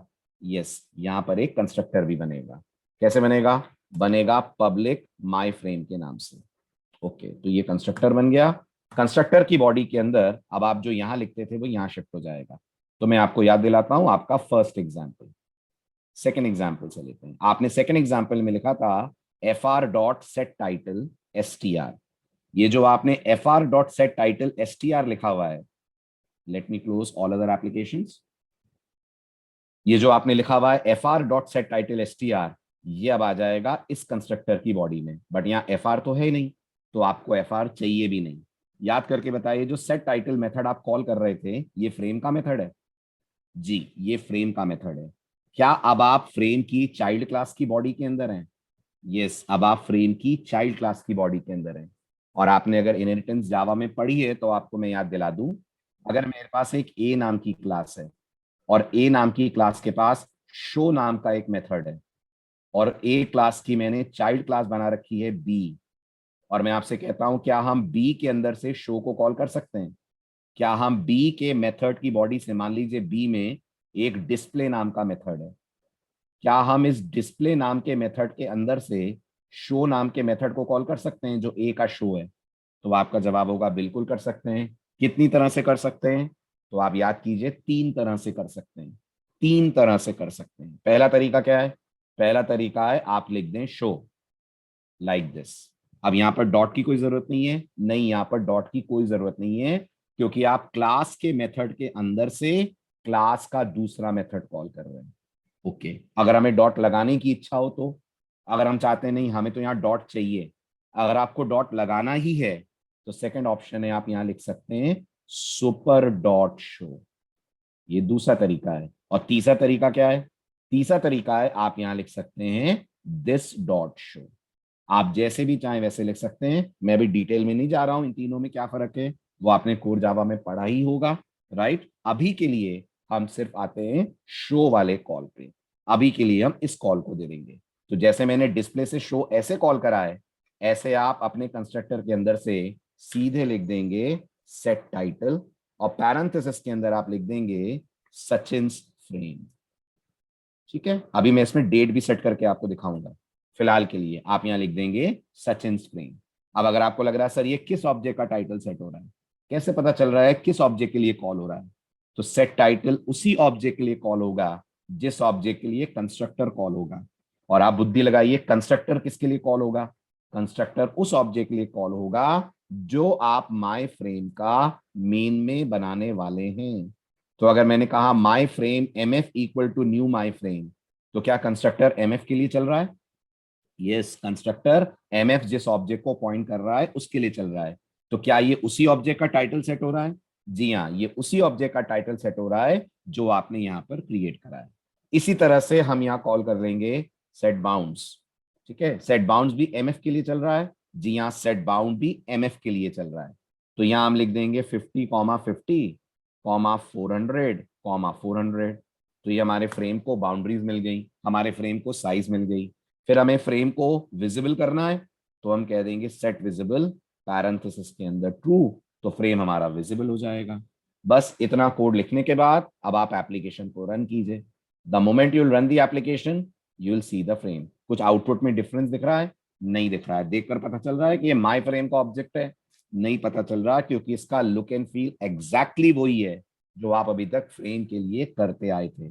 बस कोड आपने अब इनहेरिटेंस की मदद से बनाया, बजाय इसके कि आप डायरेक्टली फ्रेम का ऑब्जेक्ट मेन में क्रिएट करते।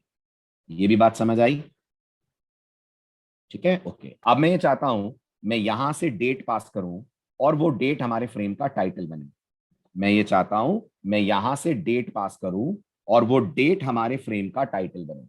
तो अगर मुझे मेन से डेट पास करनी है तो पहले डेट का ऑब्जेक्ट बनाना पड़ेगा। जी, डेट का ऑब्जेक्ट बनाना पड़ेगा। ठीक है, और डेट ना पास करे कि मुझे तो उसका स्ट्रिंग रिप्रेजेंटेशन पास करना चाहिए, क्योंकि टाइटल बार में तो स्ट्रिंग जाती है।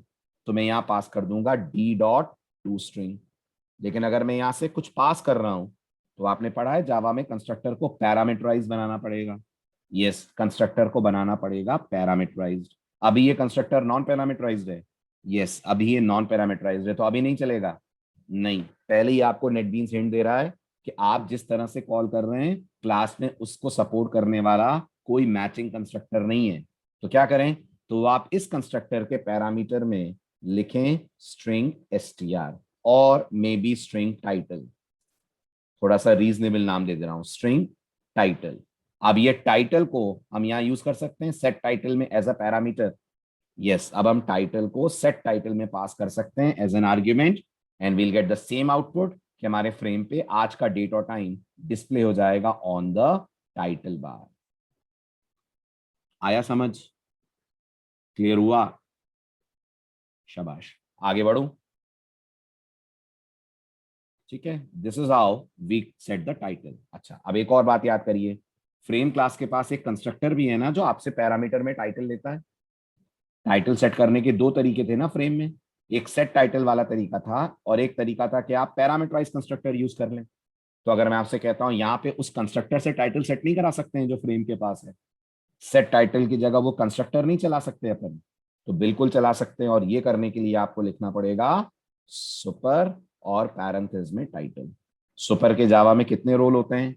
सुपर कीवर्ड के जावा में दो रोल होते हैं। पहला रोल क्या होता है? पहला रोल होता है आप सुपर से चाइल्ड क्लास के कंस्ट्रक्टर में बैठकर पेरेंट का कंस्ट्रक्टर कॉल कर सकते हैं। तो यहाँ पेरेंट फ्रेम है। जी, यहाँ पेरेंट फ्रेम है, तो ये लाइन लिखकर फ्रेम का कंस्ट्रक्टर कॉल करा जा रहा है। यस, ये लाइन लिखकर फ्रेम का कंस्ट्रक्टर कॉल करा जा रहा है। और ये भी याद होना चाहिए आपको, अगर आप सुपर से कंस्ट्रक्टर कॉलिंग करते हैं तो ये आपके कंस्ट्रक्टर की बॉडी की फर्स्ट लाइन होनी चाहिए। यस, ये आपके कंस्ट्रक्टर की बॉडी की फर्स्ट लाइन होनी चाहिए। अगर आपको लग रहा है सर मैं बाउंड्री पहले सेट कर दूं और फिर सुपर टाइटल लिखूं तो जावा दे देगी एरर। अच्छा, अगर यहाँ सेट टाइटल होता तो सेट टाइटल सेकंड लाइन पे आ सकता था। जी हाँ, सेट टाइटल सेकंड लाइन पे आ सकता था। सेट टाइटल के साथ कोई प्रॉब्लम नहीं है, वो कंस्ट्रक्टर कॉलिंग का स्टेटमेंट नहीं है। बट अगर आप कंस्ट्रक्टर कॉलिंग करते हैं तो ये लाइन आपके कंस्ट्रक्टर की होनी चाहिए फर्स्ट लाइन। ये भी आपने इनहेरिटेंस में पढ़ा होगा। चलो आगे, राइट, रन कीजिए। आपको आउटपुट में कोई डिफरेंस नहीं दिखेगा, अभी भी आपके फ्रेम के टाइटल बार पे आपको दिख जाएगा करंट डेट और टाइम। Got it? आया समझ? शाबाश। तो ये हुआ हमारा एक स्टेप और फर्दर प्रोजेक्ट की तरफ कि अब हम इनहेरिट करके फ्रेम बनाना सीख गए। अब आते हैं नेक्स्ट स्लाइड पे। अब मैं कह रहा था आपने फ्रेम बनाना सीख लिया, फ्रेम को आपने साइज भी देना सीख लिया, ये सब आपको आ गया। अभी भी एक इंपॉर्टेंट चीज मिसिंग है। कहने का मतलब रैपर क्लास के पास भी होता है आपके रुद्रेश? ओके ओके, सभी के पास होता है ना, खाली रैपर ही क्यों, है कि नहीं? सभी के पास होता है। मैथ क्लास के पास भी होगा, डेट क्लास के पास भी होगा, सभी के पास होगा। चलिए अब आगे बढ़ते हैं। Now our next topic is, हमने फ्रेम तो बनाना सीख लिया, लेकिन आपने फ्रेम के अंदर यूजर को इंटरैक्टिविटी दी? नहीं दी। और यूजर फ्रेम से इंटरैक्ट कब कर पाएगा? जब फ्रेम में बटन होंगे, टेक्स्ट बॉक्सेस होंगे, कोई कंपोनेंट होंगे जिसको यूजर क्लिक कर पाएगा, जिसको यूजर टच कर पाएगा। राइट? तो हम सबसे पहले सीखने जा रहे हैं फ्रेम के अंदर कंपोनेंट्स कैसे ऐड करे जाते हैं। एक बार कंपोनेंट ऐड करना आ गया, फिर हम उन कंपोनेंट्स के ऊपर यूजर इंटरैक्टिविटी अप्लाई करेंगे, जिससे मैं आपको 2 दिन से कह रहा हूं, जो जीयूआई का सबसे इंपॉर्टेंट टॉपिक है, जिसके लिए हम लोग पढ़ रहे हैं एडब्ल्यूटी, और वो टॉपिक का नाम है इवेंट हैंडलिंग। बार बार बोला है मैंने आपको, है ना? अभी भी आपके प्रोग्राम में इवेंट हैंडलिंग नहीं थी ना? नहीं थी। जैसे अभी आप रिकॉल करिए, प्रोग्राम के लोड होते ही फ्रेम का कलर येलो हो जा रहा है। प्रोग्राम के लोड होते ही फ्रेम का कलर येलो हो जा रहा है। यस, मैं चाहता हूं प्रोग्राम जब लोड हो तो फ्रेम पे एक बटन हो, यूजर बटन को क्लिक करे, और जब वो बटन को क्लिक करे तो फ्रेम का कलर रेड होना चाहिए। तो ये करने के लिए आप यूज करेंगे इवेंट हैंडलिंग। लेकिन बटन क्लिक पे कोड चलाने से पहले बटन ऐड करना तो सीखें। चलिए आगे बढ़ो। ठीक है, अब आगे बढ़ने से पहले आपको बहुत इंपॉर्टेंटली जावा में 2 चीजों का डिफरेंस समझना चाहिए। अब वक्त है कि आप इन 2 वर्ड्स का डिफरेंस समझें। कौन कौन से 2 वर्ड्स? एक होता है जावा में कंपोनेंट, और एक होता है जावा में कंटेनर। ठीक है, जब भी आप जीयूआई प्रोग्रामिंग की बात करते हैं, आप हमेशा इन 2 चीजों की बात करते हैं। कौन 2 चीजें? Component and container. अगर मैं आपसे पूछूं जावा में कंपोनेंट क्या है, वैसे तो हमें पता है कंपोनेंट एक क्लास है, पता है ना? बट मैं क्लास के टर्म में कंपोनेंट की बात नहीं कर रहा हूं, मैं जनरल इंग्लिश में पूछ रहा हूं। इन जनरल इंग्लिश जावा में कंपोनेंट क्या है? तो आप मुझे बोलेंगे sir, every GUI element is a component. Can I say that? Yes, her GUI element एक कंपोनेंट है। तो आप बताइए, क्या बटन कंपोनेंट है? जी हाँ, बटन कंपोनेंट है। क्या टेक्स्ट फील्ड कंपोनेंट होगी? जी हाँ, टेक्स्ट फील्ड भी कंपोनेंट होगी। क्या खुद फ्रेम भी कंपोनेंट है? जी हाँ, फ्रेम भी कंपोनेंट है। इसी तरह से लेबल भी कंपोनेंट होगा। यस। इसी तरह से लिस्ट बॉक्स भी कंपोनेंट होगा। यस। इसी तरह से चेक बॉक्स भी कंपोनेंट होगा। यस। ये सब जावा में क्या है? ये सब जावा में कंपोनेंट है। ओके, अब आता है कंटेनर क्या होते हैं। कंटेनर वो कंपोनेंट होते हैं जो अपने अंदर दूसरे कंपोनेंट्स को रखते हैं। I repeat my words, container वो कंपोनेंट होते हैं जो अपने अंदर दूसरे कंपोनेंट्स को रखते हैं, जिनमें आप दूसरे कंपोनेंट रख सकते हैं। अब आप बताइए, क्या बटन के अंदर बटन रख सकते हैं? क्या बटन के अंदर बटन रख सकते हैं? नहीं रख सकते हैं। तो यहां बटन का नाम आना गलत है। Button is not a container. No, button is not a container. क्या टेक्स्ट फील्ड के अंदर आप कोई दूसरा कंपोनेंट रख सकते हैं? टेक्स्ट फील्ड के अंदर लेबल रख सकते हैं? नहीं रख सकते हैं। सो टेक्स्ट फील्ड कंपोनेंट है, बट टेक्स्ट फील्ड क्या नहीं है? बट टेक्स्ट फील्ड कंटेनर नहीं हो सकती। It can not be a container. क्या फ्रेम के अंदर हम दूसरे कंपोनेंट रख सकते हैं? यस, फ्रेम के अंदर हम दूसरे कंपोनेंट रख सकते हैं। So is frame a container? Yes, frame is a container. ऐसे ही पैनल आप अभी पढ़ेंगे, आज नहीं तो एक लेक्चर बाद पढ़ेंगे। पैनल भी अपने आप में कंटेनर है। अगर आपको लगता है पैनल का यूज क्या है, तो मैं आपको पैनल का हल्का सा आइडिया देता हूं। पैनल का यूज क्या है? ये हमारा फ्रेम है। यस, ये हमारा फ्रेम है। इमेजिन करिए, हमारे फ्रेम पे हमने 2 रेडियो बटन्स रखे हैं यूजर को चूज करने के लिए, एक मेल और एक फीमेल। राइट? ये मेल फीमेल क्या है? मुझे पता है ये रेडियो बटन है। यूजर के लिए क्या है? यूजर के लिए ये जेंडर सेलेक्ट करने के ऑप्शंस हैं। यस और नो? तो क्या ये बेटर रहेगा इसके चारों तरफ एक बॉर्डर आ जाए और उस बॉर्डर में ऊपर लिखा हो जेंडर? अच्छा रहेगा ये यूआई? तो ये बॉर्डर आप कैसे लाएंगे? ये बॉर्डर लाने के लिए आप यूज करेंगे जावा में something which is called as panel. इस तरह से गेस करिए, आप एक ई कॉमर्स एप्लीकेशन बना रहे हैं, आप एक ई कॉमर्स एप्लीकेशन डेवलप कर रहे हैं। Not web but desktop application. या मान लीजिए हमारी वाली एप्लीकेशन की बात करें, आप सुपरमार्केट की एप्लीकेशन बना रहे हैं, उसमें लिखा हुआ है क्रेडिट कार्ड, उसमें लिखा हुआ है डेबिट कार्ड, उसमें लिखा हुआ है कैश। ये सब क्या है? ये सब पेमेंट के ऑप्शंस हैं। बेटर रहेगा यहाँ ऊपर पेमेंट करके लिखा हुआ आ जाए, ताकि जो यूज करे उसे समझ में आए, अच्छा मुझे इनमें से कोई एक चूज करना है यूजर की पेमेंट डिटेल्स लेने के लिए। तो इस तरीके की चीजों को आप क्या बोलते हैं? जो अपने अंदर दूसरे कंपोनेंट्स रख सकते हैं, उन्हें आप बोलते हैं कंटेनर। आपने अभी तक एक ही कंटेनर पढ़ा है। हाँ, आपने अभी तक एक ही कंटेनर पढ़ा है, कौन? फ्रेम। लेकिन जैसे जैसे कोर्स आगे बढ़ेगा आप और कंटेनर्स पढ़ते जाएंगे। ठीक है, अब मैं एक लाइन बोलता हूं, आप बताना ट्रू के false. Every container is a component, yes और no? Yes, every container is a component, right? But every component is not a container. Yes, every component is not a container, क्योंकि अगर आपको inheritance chain याद है आपको, तो component की derive थी कंटेनर, देखा था आपने। और अगर आपको लग रहा है मिस कर गए हैं आप, नहीं ध्यान गया आपका इस चीज पे, तो मैं पिछली स्लाइड ओपन करता हूं, आप देखिए ध्यान से। This was our first slide जिसमें हमने इनहेरिटेंस चेन देखी थी। ये है इनहेरिटेंस चेन, देखिए यहाँ पर कंपोनेंट नाम कहीं दिख रहा है? यस, बिल्कुल ऊपर दिख रहा है कंपोनेंट। और कहीं कंटेनर दिख रहा है? यस, दिख रहा है। कंपोनेंट की डिराइव है कंटेनर। और गौर से देखिए, कंटेनर की डिराइव फ्रेम है। यस, कंटेनर की डिराइव फ्रेम है। कंटेनर की ही डिराइव पैनल है। यस, कंटेनर की डिराइव पैनल है। लेकिन क्या कंटेनर में बटन दिख रहा है? नहीं, कंटेनर में बटन नहीं दिख रहा है। बटन तो यहाँ बैठा हुआ है, वो तो कंपोनेंट की डिराइव है। आया समझ? Component versus container, another popular question of Java interviews. Component versus container. Component is every GUI element. तो आपको स्क्रीन पे जो दिख रहा है सब कंपोनेंट है। किसी भी GUI एप्लीकेशन में जो स्क्रीन पे दिखता है सब कंपोनेंट है। जैसे इमेजिन करिए, नॉट इमेजिन करिए बल्कि आप देखिए, ये विंडोज का कैलकुलेटर है। क्या ये विंडोज में एक GUI ऐप है? यस, ये विंडोज में एक GUI ऐप है, राइट? अब आप मुझे बताइए, क्या ये सब कंपोनेंट हैं? ये जो बटन बटन आपको दिख रहे हैं, यस, ये सब कंपोनेंट हैं, राइट? ये जो साइड में मेन्यू बार आ रहा है ये भी कंपोनेंट है। यस, ये जो साइड में मेन्यू बार आ रहा है ये भी आपके लिए कंपोनेंट है, करेक्ट? अब अगर आपसे पूछूं ये जो बाहर विंडो दिख रही है ये क्या है? ये जो बाहर विंडो दिख रही है ये अपने आप में कंटेनर है। ऐसे ही आप अगर बहुत ध्यान से देख पा रहे हो तो यहाँ नीचे भी एक विंडो है, जिस विंडो में इस पूरे पोर्शन को रखा गया है। ठीक, ये क्या है? ये कंटेनर है। ये जो बाहर विंडो दिख रही है ये क्या है? ये भी अपने आप में एक कंटेनर है। तो जब हम GUI बनाएंगे तब हम भी कंटेनर्स रखेंगे और कंटेनर के अंदर रखा करेंगे कंपोनेंट। हर कंपोनेंट को फ्रेम के अंदर डायरेक्ट नहीं रखेंगे, कुछ कंपोनेंट्स को फ्रेम में रखेंगे, कुछ कंपोनेंट को फ्रेम के अंदर पैनल रखकर रखेंगे। समझ आया? राइट, चलिए, तो ये तो हो गई बात थ्योरी की। चलिए आगे बढ़ते हैं। अब एक बार डायग्राम देख लीजिए। इस डायग्राम से समझ में आ रहा है आपको कौन कंटेनर है कौन कंपोनेंट है? क्लियर हो रहा है? तो button, text field, label, they all R component. वो बाहर जो डायग्राम दिख रहा है रेक्टेंगल, वो क्या है? जिसे आप फ्रेम बुला रहे हैं, वो टॉप लेवल कंटेनर है। ठीक है, चलें आगे।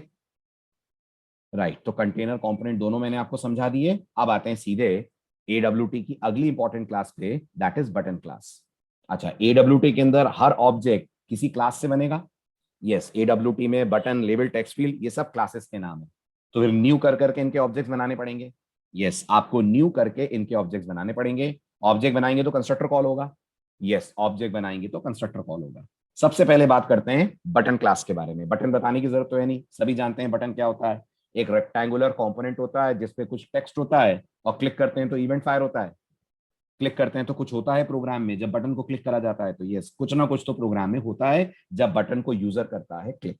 हमारे लिए बटन कहां से आएगा? हमारे लिए बटन आएगा बटन नाम की क्लास से। ओके, ये बटन नाम की क्लास कौन से पैकेज में अवेलेबल है? ये बटन नाम की क्लास अवेलेबल है java.awt में। और अगले हफ्ते ये क्या बन जाएगी? अगले हफ्ते ये बटन क्लास बन जाएगी जे बटन। अगले हफ्ते ये बटन क्लास बन जाएगी जे बटन। और फिर इसका पैकेज कौन सा होगा? इसका पैकेज होगा javax.swing। राइट, तो बटन की डिराइव होगी जे बटन। यस, बटन की डिराइव क्लास होगी जे बटन। तो जो हम आज बटन के बारे में पढ़ रहे हैं वो जे बटन पे भी काम आएगा। यस, जो आज आप बटन के बारे में पढ़ रहे हैं वो सब जे बटन में भी काम आएगा, क्योंकि जे बटन बटन की चाइल्ड क्लास है। ओके, जब आप बटन का ऑब्जेक्ट बनाएंगे तो कंस्ट्रक्टर कॉल होगा। यस, बटन के पास दो कंस्ट्रक्टर्स अवेलेबल हैं। मुझे लगता है मुझे समझाने की जरूरत नहीं पड़नी चाहिए। दोनों में फर्क पता है आपको? बिल्कुल पता होगा। पहला वाला कंस्ट्रक्टर कोई आर्गुमेंट नहीं ले रहा है, दूसरा वाला कंस्ट्रक्टर पैरामीटर में आपसे कुछ स्ट्रिंग ले रहा है।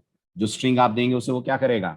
जो स्ट्रिंग आप देंगे उसे वो बटन का टाइटल बना देगा। टाइटल समझते हैं? टाइटल मतलब जो बटन पे लिखा हुआ दिख रहा है। जैसे अभी बटन पे क्या लिखा हुआ दिख रहा है? इस एग्जाम्पल में बटन पे लिखा हुआ दिख रहा है काउंट। ये बटन का टाइटल है, जिसे प्रोग्रामिंग में कैप्शन भी बुलाया जाता है। इसे हम टाइटल भी बोलते हैं और प्रोग्रामिंग में कैप्शन भी बोलते हैं। तो आपको बटन पे अगर कोई कैप्शन सेट करना है तो आप इस काम को करने के लिए कॉल कर सकते हैं पैरामीटराइज कंस्ट्रक्टर। क्यों बाद में कैप्शन सेट नहीं कर सकते? बिल्कुल कर सकते हैं। अगर आपको लग रहा है बाद में कैप्शन सेट करना है तो आप बटन का मेथड कॉल करेंगे। क्या नाम है बटन के मेथड का जो बटन पे कैप्शन सेट करेगा? मेथड का नाम है सेट लेबल। ठीक, सेट लेबल आपसे पैरामीटर में क्या ले रहा है? सेट लेबल आपसे पैरामीटर में एक स्ट्रिंग ले रहा है और वो बटन पे सेट कर देगा। दूसरा कौन सा है?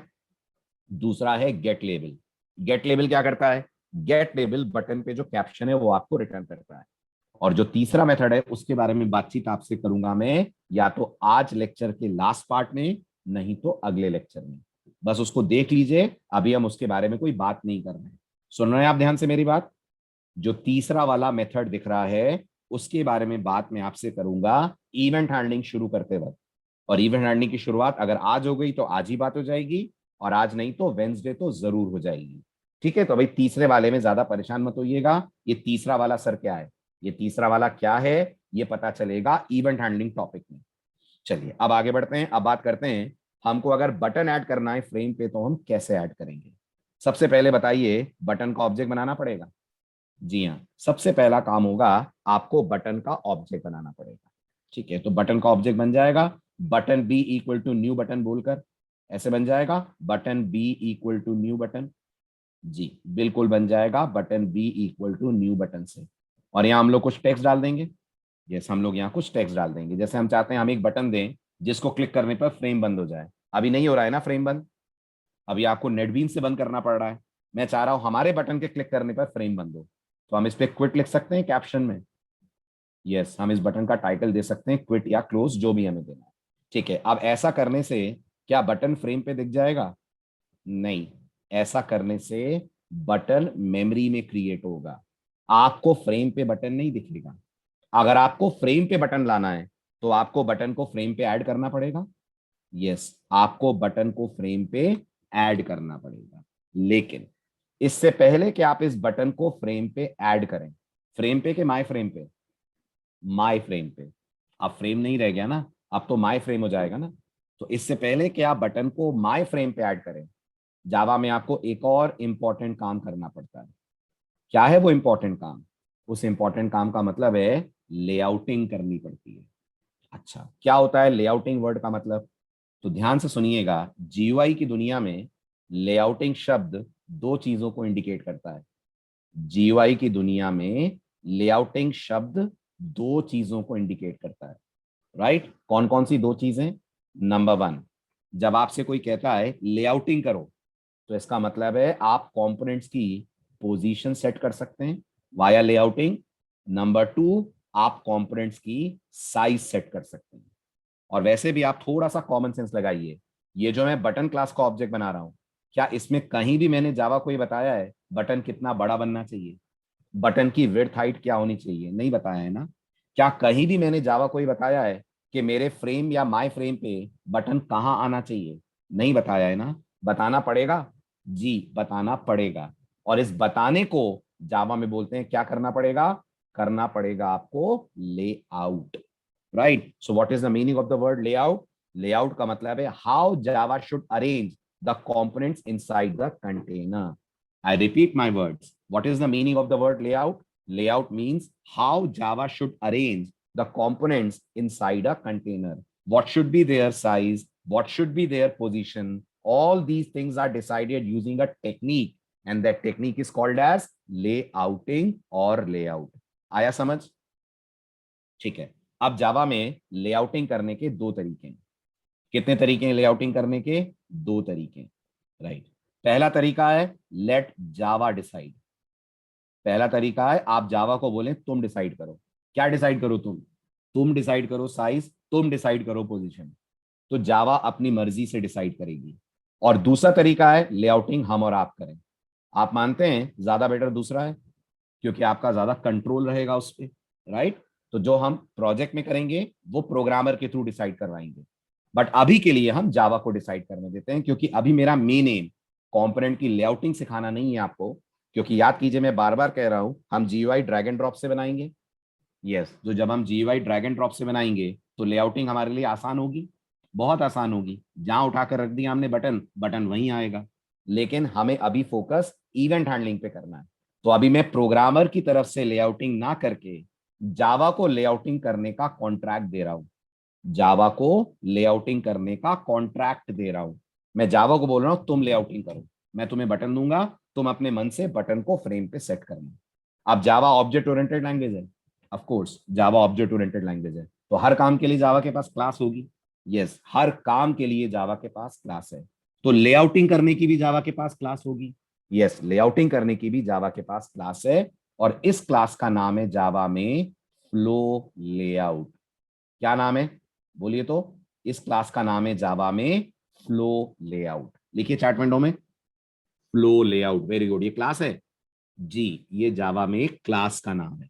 तो आपको इस क्लास का ऑब्जेक्ट बनाकर जावा को देना पड़ेगा, ये कहते हुए कि आई वांट तुम इस क्लास के थ्रू लेआउटिंग करो। सुना आपने ध्यान से मेरी बात? आपको इस क्लास का ऑब्जेक्ट बनाना पड़ेगा। जावा अपने मन से ये क्लास यूज नहीं करेगी, नहीं, वो अपने मन से नहीं करेगी। आप बोलिए इस क्लास को यूज करो, तो जावा इस क्लास को यूज करके आपके लिए लेआउटिंग कर देगी। कौन सी क्लास को यूज करके? फ्लो लेआउट क्लास को यूज करके। सो फ्लो लेआउट जावा में लेआउटिंग करने वाली एक क्लास है।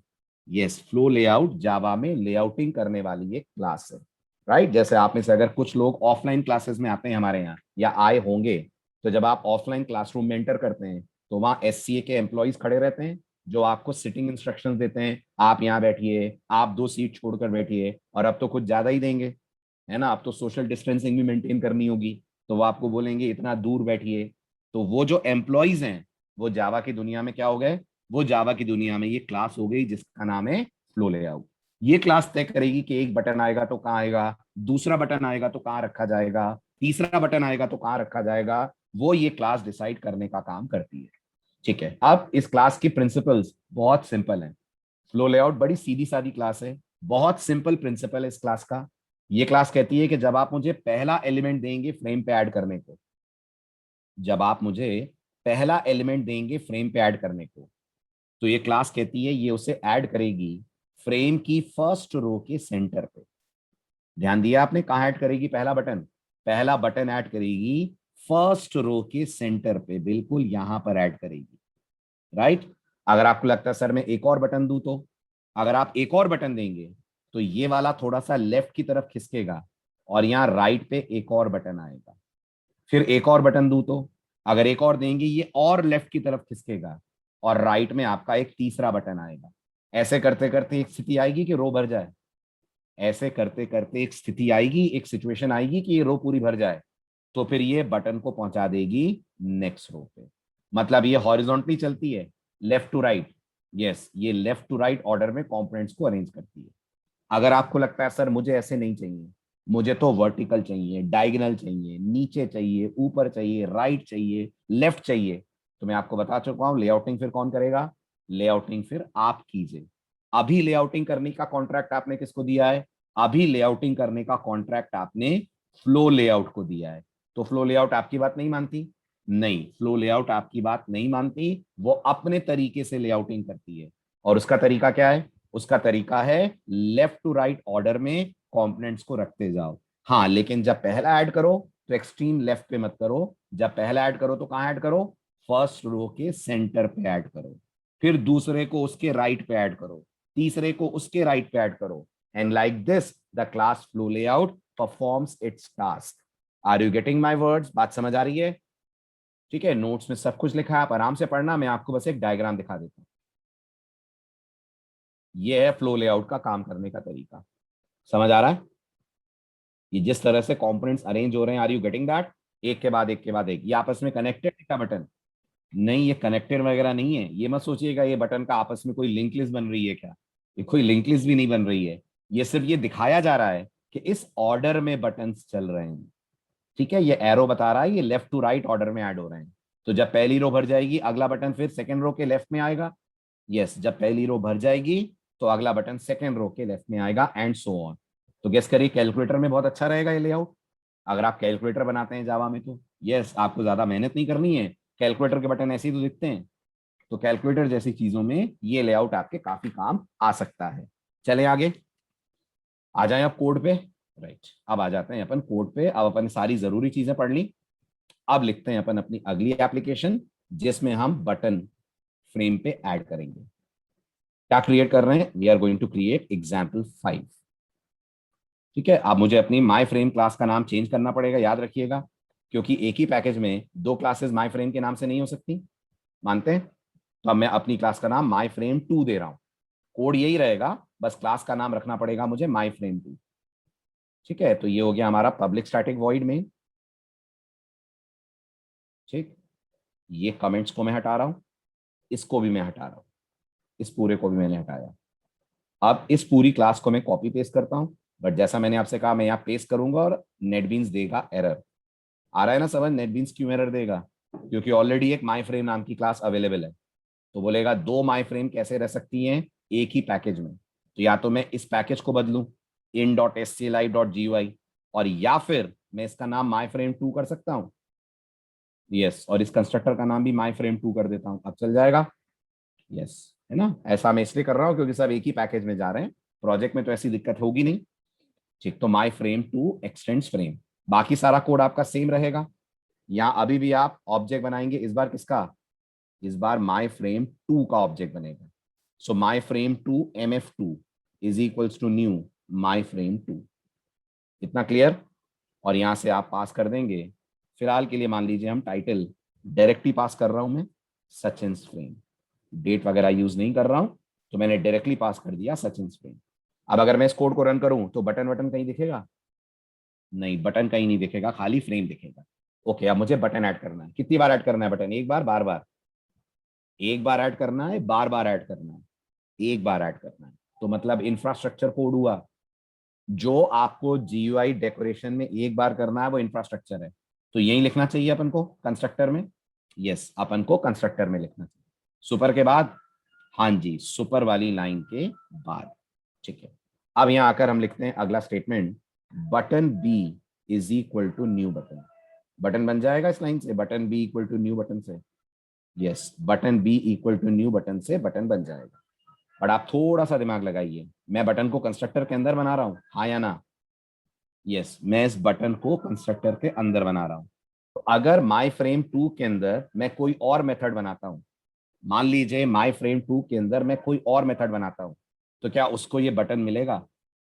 माई फ्रेम 2 में अगर कोई और मेथड बनता है तो क्या उसको ये बटन मिलेगा? सोच के समझ के आराम से जवाब दीजिए। अगर मैं माई फ्रेम 2 क्लास में कोई और मेथड बनाऊंगा कि नहीं, पहले तो ये बताइए। ऑफ कोर्स बनाऊंगा। सारे काम तो कंस्ट्रक्टर से नहीं कराने वाला ना मैं, मानते हैं? सारे काम तो कंस्ट्रक्टर नहीं करेगा ना, कुछ काम तो दूसरे मेथड्स भी करेंगे ना। तो अगर मुझे उन मेथड में बाय चांस इस बटन की जरूरत पड़ी तो क्या ये बटन मुझे मिलेगा? नहीं मिलेगा। इसलिए आप बटन को यहां डिक्लेयर ना करें। डिक्लेयर कहां कर दें? डिक्लेयर कर दें आप क्लास लेवल पे। तो अगर मैं बटन का रेफरेंस क्लास लेवल पे डिक्लेयर कर दूं तो क्या ये बटन मुझे अपने हर मेथड के अंदर मिलेगा? यस, मिलेगा। और आप चौंकिएगा बिल्कुल मत, क्या मैं कुछ बहुत नया कर रहा हूं? जी नहीं, मैं कुछ भी नया नहीं कर रहा हूं। याद कीजिए, आपने कई बार जावा पढ़ते वक्त एम्प्लॉय नाम की क्लास बनाई है? बनाई है। क्या एम्प्लॉय क्लास के अंदर आपने स्ट्रिंग नेम रखा है? ऐसे करके स्ट्रिंग नेम बिल्कुल रखा है। तो जैसे एम्प्लॉय में आप नेम रख रहे हैं, ऐसे में माई फ्रेम 2 के अंदर क्या रख रहा हूं? ऐसे में माई फ्रेम 2 के अंदर बटन रख रहा हूं। अब ये जो नेम आप बनाते हैं ये ईएमपी के हर मेथड में अवेलेबल होता है। अगर आप यहाँ पर एक ईएमपी का कंस्ट्रक्टर बनाते हैं तो कंस्ट्रक्टर में आप इस नेम को इनिशियलाइज कर पाते हैं? यस। अगर आप यहाँ पर एक शो नाम का मेथड बनाते हैं, पब्लिक वॉइड शो, तो क्या आप शो के अंदर इस ईएमपी ये नेम को शो कर पाते हैं? System dot out dot println name ऐसे लिख पाते हैं? यस और नो लिख पाते हैं? तो जैसे ये नेम आपको हर जगह मिलता है, ऐसे हमें हर जगह बटन मिलेगा, हाँ या ना? यस, हमें हर जगह बटन मिल जाएगा। तो इसका मतलब एक और नई चीज पढ़ी आज, जब भी फ्रेम में कंपोनेंट्स ऐड होंगे उन्हें डिक्लेयर क्लास लेवल पे करा जाएगा। जी हाँ, जब भी फ्रेम में कंपोनेंट्स ऐड होंगे उन्हें डिक्लेयर करा जाएगा क्लास लेवल पे। आ रहा है समझ? हाँ या ना? आ रहा है? Very good. क्या अब रन करने पर बटन दिखेगा? क्या अब प्रोग्राम रन करने पर फ्रेम पे बटन दिखेगा? तो जवाब है नहीं, अभी भी बटन नहीं दिखेगा। राइट, क्योंकि बटन कहाँ बना है, मेमोरी में कि फ्रेम पे? बटन बना है सिर्फ मेमोरी में। अब आप उसको लाना चाहते हैं फ्रेम पे, लेकिन इससे पहले कि आप उसे फ्रेम पे लाए, आप जावा को ये बताना चाहेंगे कि आप फ्लो लेआउट करना चाहते हैं। यस, आपको जावा को ये बताना पड़ेगा कि आप फ्लो लेआउट करना चाहते हैं। फ्लो लेआउट क्लास है। जी हाँ, फ्लो लेआउट क्लास है। तो क्लास का ऑब्जेक्ट बनेगा, बिल्कुल क्लास का ऑब्जेक्ट बनेगा। Flow layout f l equal to new flow layout. ठीक है, ऐसा लिखने से जावा फ्लो लेआउट करना स्टार्ट कर देगी? नहीं, ऐसा लिखने से सिर्फ फ्लो लेआउट का ऑब्जेक्ट बनेगा। अब जावा में फ्रेम के पास एक मेथड है, मेथड का नाम है सेट लेआउट, और इस मेथड को पैरामीटर में आपको फ्लो लेआउट का पास करना पड़ेगा ऑब्जेक्ट। अब अगर मैं आपसे पूछूं ये दो लाइनें मिलकर क्या कर रही हैं, जरा बताओ।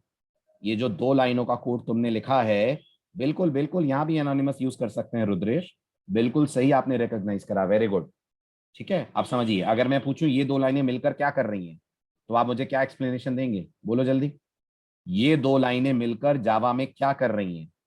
तो आप बोलोगे ये दो लाइनें जावा में ये कह रही हैं कि प्रोग्रामर इज इंस्ट्रक्टिंग जावा।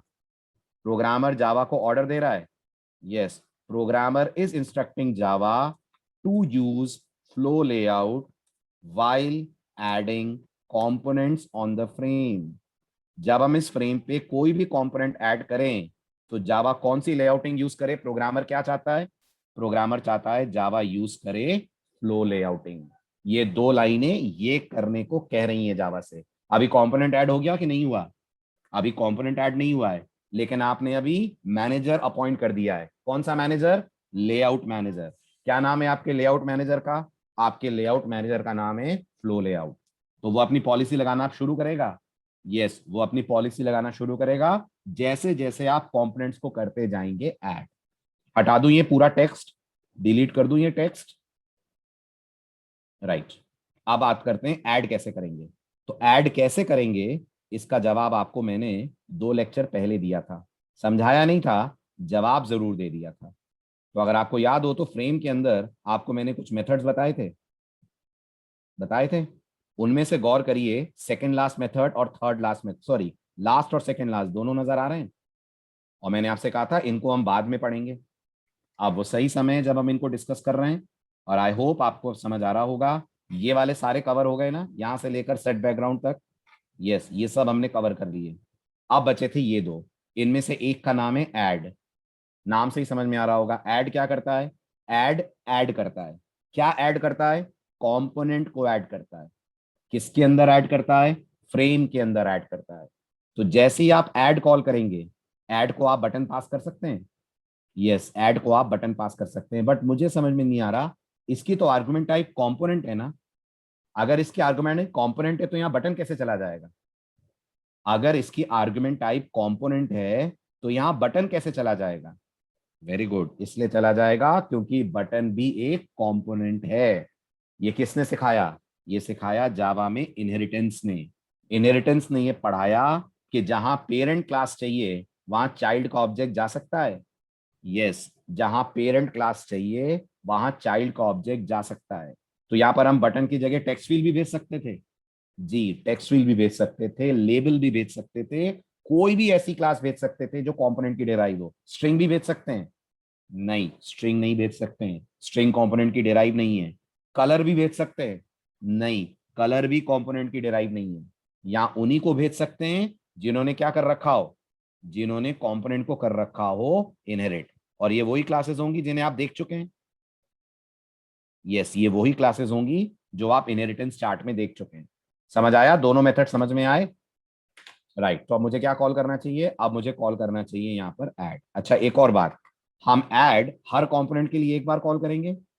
जी हाँ, हम ऐड हर कंपोनेंट के लिए एक बार। तो अगर मुझे 4 बटन चाहिए तो ऐड 4 बार कॉल होगा। यस, अगर मुझे 4 बटन चाहिए तो ऐड 4 बार कॉल होगा। और ये वाली 2 लाइनें भी 4 बार लिखी जाएंगी? नहीं, ये तो बस एक बार लिखी जाएंगी। फ्लो लेआउट तो आप जावा को एक बार बोलेंगे, 4 बार थोड़ी बोलेंगे। एक बार आप बोलेंगे ये लेआउट यूज करो, उसके बाद आप कॉल कर लीजिए ऐड। ठीक है, अब एक और बात बताइए जो रुद्रेश ने पॉइंट आउट की थी, इस फ्लो लेआउट का और तो कोई काम नहीं है ना? इस फ्लो लेआउट का और तो कोई काम नहीं है ना? तो क्या इसको भी एनोनिमस बना सकते हैं? बिल्कुल बना सकते हैं। क्यों जबरदस्ती इस बेचारे को आपने रेफरेंस का नाम देकर लटका के रखा हुआ है मेमोरी में? तो बेटर है इसको भी मुक्त कर दें, फ्री कर दें। और ऐसा करने के लिए अपन एफएल की जगह बोल दें न्यू फ्लो लेआउट। काम करके फ्री हो जाएगा ये? यस, काम करके ये फ्री हो जाएगा। एनोनिमस ऑब्जेक्ट यूज हो रहा है? यस, एनोनिमस ऑब्जेक्ट यूज हो रहा है। ठीक है, आ रही है बात समझ? राइट, अब अपन इसको करते हैं रन। अब बटन दिखेगा हमें? जी हाँ, अब आपको बटन दिखेगा। कहाँ दिखेगा? फ्रेम को थोड़ा बड़ा कर देता हूँ। कहाँ दिखेगा आपको ये बटन? आप देखेंगे आपको आपके फ्रेम के सेंटर पे नहीं दिखेगा, फर्स्ट रो के सेंटर पे दिखेगा। फर्क है फर्स्ट रो का सेंटर और फ्रेम का सेंटर, बहुत बड़ा फर्क है। फ्रेम का सेंटर कुछ और जगह है, फर्स्ट रो का सेंटर कुछ और जगह है। तो अब देखिए मैं रन करता हूं एप्लीकेशन। आप बताइए बटन दिखा? यस, बटन दिखा। अब आपको एक और चीज नजर आई, बटन की साइज बहुत छोटी सी आ रही है। यस, क्यों आ रही है? क्योंकि फ्लो लेआउट क्लास ये कहती है कि जब वो कंपोनेंट को क्रिएट करेगी, बटन पे ऐड करेगी, तो उसे साइज उतनी देगी जितने उसके अंदर का टेक्स्ट है। अब आप देखिए एग्जैक्टली उतनी साइज आ रही है ना जितना बड़ा टेक्स्ट आ रहा है ना? इस बात को प्रूफ करते हैं अपन। ठीक है, प्रूफ करने के लिए अपन बटन का टेक्स्ट थोड़ा सा बड़ा करते हैं, चेंज करते हैं। So what I am doing now is, मैं यहां पर क्विट की जगह लिख देता हूं क्लिक मी। अभी बटन थोड़ा बड़ा दिखेगा, क्लिक मी। राइट, अब आप रन करिए, बटन आपको थोड़ा सा बड़ा दिखेगा। दिखा?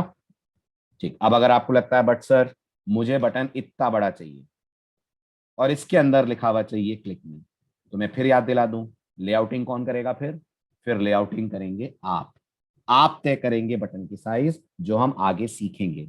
अभी लेआउटिंग जावा कर रही है और जावा उसमें आपका कोई इंटरफेरेंस नहीं बर्दाश्त करेगी।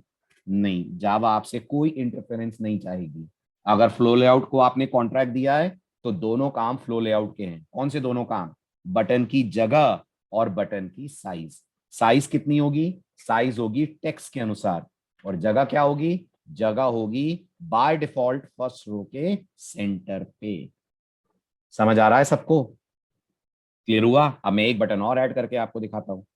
इमेजिन करिए मुझे एक बटन और चाहिए, तो एक और रेफरेंस बनेगा बटन का, B2 बनना ही चाहिए। एक रेफरेंस से 2 बटन थोड़ी ऐड हो जाएंगे। ठीक है, तो फिर मैं यहां कह सकता हूं B1 equal to new button click me, B2 equal to new button change colour, कह सकता हूं ऐसे। राइट, तो मेरे पास 2 बटन होंगे, एक को क्लिक करने पर मैं फ्रेम बंद करूंगा, क्लिक मी की जगह क्लोज फ्रेम कर दूं इसका टाइटल। यस, इसका टाइटल कर देता हूं क्लोज फ्रेम, और दूसरे का टाइटल कर देता हूं चेंज कलर। ऐड 2 बार कॉल होगा? यस, ऐड 2 बार कॉल होगा। अच्छा, जिस ऑर्डर में ऐड कॉल होगा उसका यूआई पे असर पड़ेगा? जी हाँ, जिस ऑर्डर में ऐड कॉल होगा उसका यूआई यूजर इंटरफेस पे असर पड़ेगा। आप अगर पहले B1 को ऐड कर रहे हैं तो पहले B1 दिखेगा। जी हाँ, पहले B1 दिखेगा, चाहे भले ही मैं B1 को बनाऊं बाद में। यस, आप भले ही B1 को बाद में बना लीजिए। आपने अपने कोड में पहले किसका ऑब्जेक्ट बनाया है? पहले आपने B2 के लिए ऑब्जेक्ट बनाया है, लेकिन फ्रेम पे पहले कौन दिखेगा? फ्रेम पे पहले आपको B1 दिखेगा, क्योंकि आपने ऐड B1 पहले कॉल करा है। रन कीजिए, आउटपुट देखिए, 2 बटन दिख रहे हैं, दोनों बिल्कुल सेंटर ऑफ द रो पे सेट हुए हैं। बिल्कुल, तीसरा फिर राइट पे सेट होगा, चौथा फिर इसके राइट पे सेट होगा, और अगर ये रो भर गई तो अगला बटन कहां शिफ्ट हो जाएगा? अगला बटन शिफ्ट हो जाएगा नेक्स्ट रो पे। ओके, अभी बताइए इसको क्लिक करने पर फ्रेम बंद होगा? नहीं, नहीं होगा। इसको क्लिक करने पर कलर बदलेगा? नहीं, नहीं बदलेगा। तो ये सब कैसे होगा? ऐड करेंगे इस कोड में, जब हम इस कोड में एक बहुत इंपॉर्टेंट कॉन्सेप्ट ऐड करेंगे, and that is event handling. Thank you and take very good care of yourself. Bye bye, take care.